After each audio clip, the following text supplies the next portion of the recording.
जहाँ लोग सिर्फ पिज्जा खाते हैं, ना दाल ना चावल, बस पिज्जा ही पिज्जा।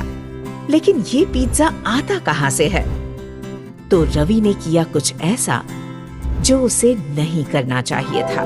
रवि और सुनीता दोनों सुनीता के मायके जा रहे होते हैं और रास्ते में ही उन्हें शाम हो जाती है। वो सोचते हैं कि क्यों ना वो उसी गांव में रुक जाएं। आज रात हम यहीं रुक जाते हैं, कल सुबह चल देंगे।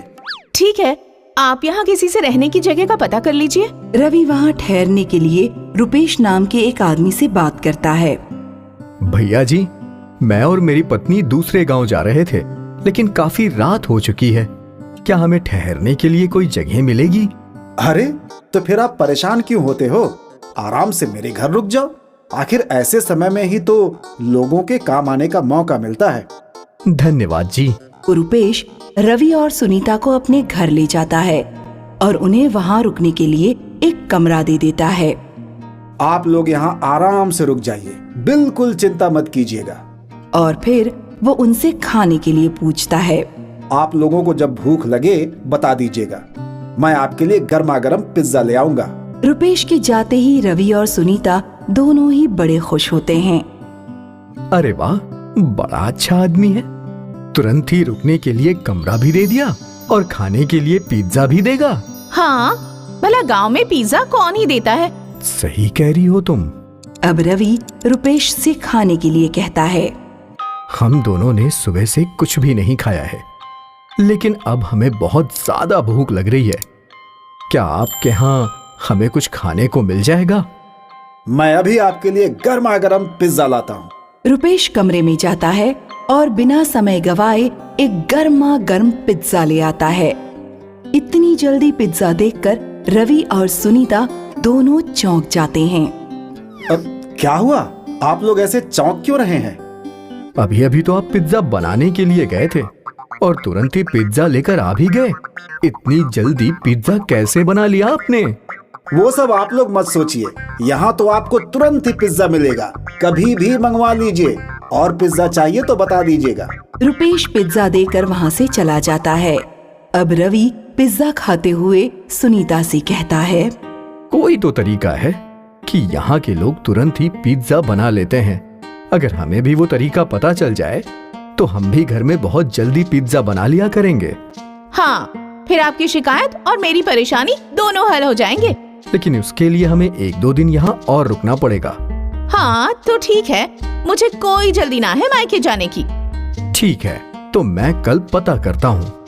अगले दिन रवि रुपेश से पिज्जा का राज पूछता है। कल जो पिज्जा आपने दिया था वो बहुत ही स्वादिष्ट था। जरा हमें भी सिखाएंगे कि ऐसे पिज्जा कैसे बनाते हैं? ये तो बस बन जाता है। वैसे आप लोग कब जाने वाले हैं?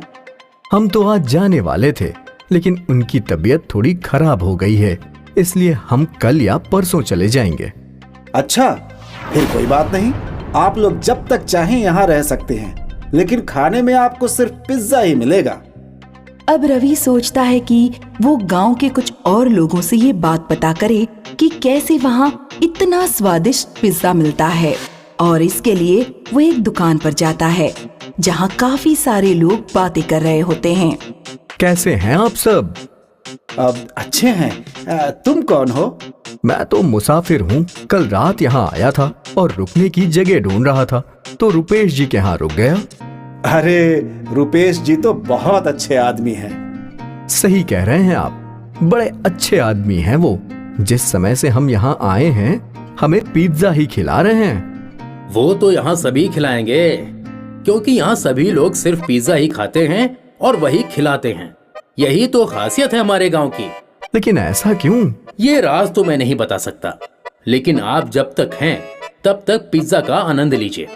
यहाँ भी रवि को पता नहीं चलता कि ऐसी क्या वजह है कि सारा गांव सिर्फ पिज्जा ही खाता है, और अब वो एक चाल चलने के बारे में सोचता है।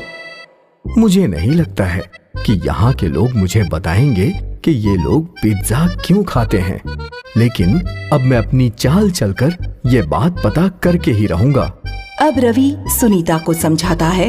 ये रुपेश भी मुझे बड़ा भोला नजर आता है, तुम इससे जानने की कोशिश करना कि आखिर यहाँ पिज्जा ही क्यों मिलता है। अब आप चिंता मत कीजिए, मैं इनसे पिज्जा का राज जान लूंगी। तब सुनीता रुपेश के पास खाना मांगने जाती है।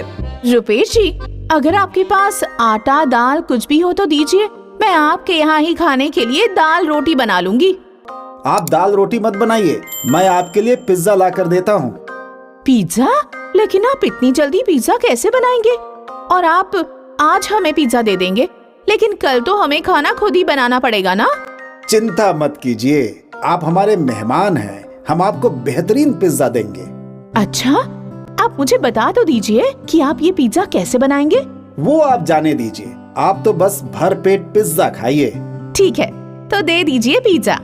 आप यहाँ रुकिए। अब रुपेश अपने कमरे में जाता है और तुरंत ही 2 बढ़िया से गर्मा गर्म पिज्जा लाकर सुनीता को दे देता है। ये लीजिए, अब आप आराम से पिज्जा खाइए। सुनीता पिज्जा लेकर जाती है और रवि को बताती है। कुछ तो है, वो रुपेश तो अपने कमरे में गए और तुरंत ही 2 पिज्जा लेकर उन्होंने मुझे दे दिए। पता नहीं कहां से उन्होंने एकदम से 2 पिज्जा बना लिए। जरूर इसके पीछे कोई राज है। एक काम करता हूँ, आज मैं उसके कमरे में जाकर देखता हूँ कि आखिर ऐसा क्या है उनके कमरे में कि वो आराम से पिज्जा ले आते हैं। लेकिन आप ऐसा करेंगे कैसे? रवि सुनीता को एक तरकीब बताता है और फिर से सुनीता रुपेश के पास जाती है। भैया जी, जरा आकर देखिए तो मेरे कमरे में क्या है। क्या है बताइए। एक बहुत मोटा चूहा है, आप उसे जरा बाहर निकाल दीजिए। वो क्या है ना कि ये बाहर गए हुए हैं और जब तक वो चूहा बाहर नहीं निकलेगा तब तक मैं कमरे में नहीं रह पाऊंगी। ठीक है, चलिए। रुपेश सुनीता के साथ कमरे में जाता है और ऐसे में ही मौका पाकर रवि उनके कमरे में चला जाता है। अब मैं जल्दी से देखूं कि आखिर ये आदमी पिज्जा लाकर देता कहां से है। रवि उसके कमरे में देखता है कि एक छोटा सा तंदूर उनके कमरे में रखा है।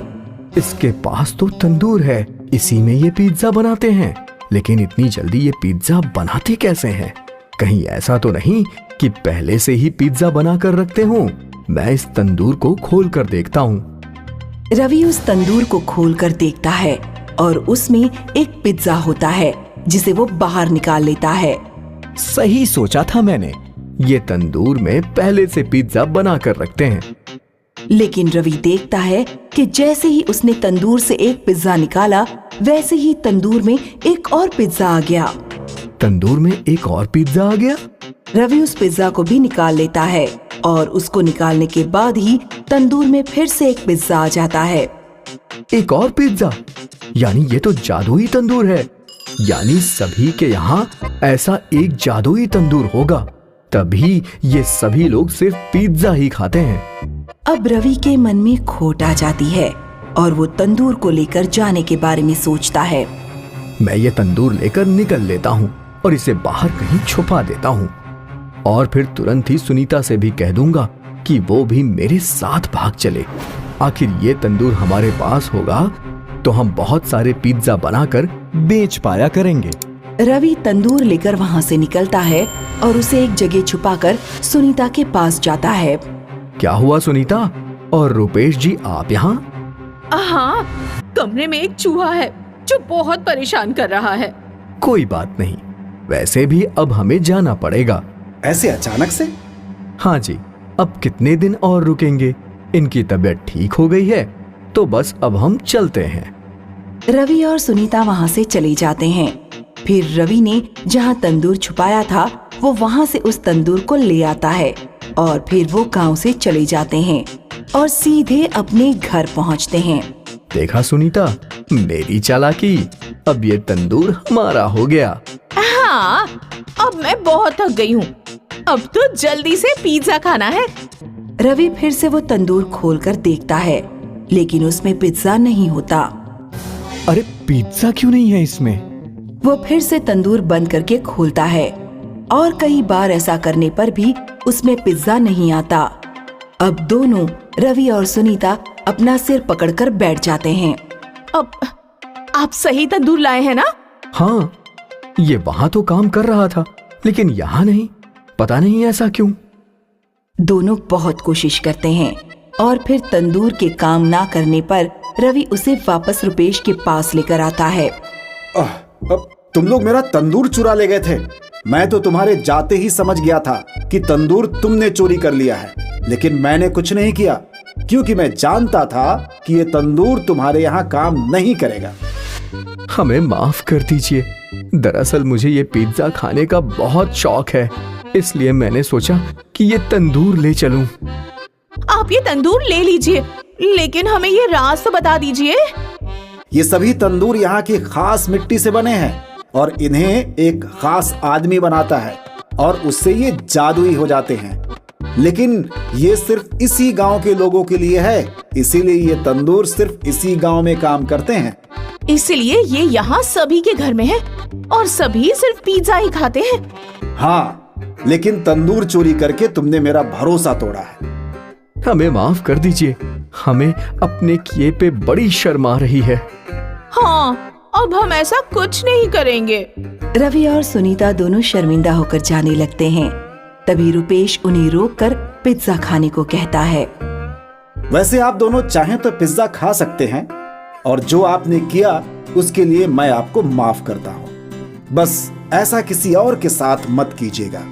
बाकी आप लोग जब चाहें तब आकर पिज्जा खा सकते हैं। आखिर हमारा गांव तो है ही पिज्जा वाला गांव।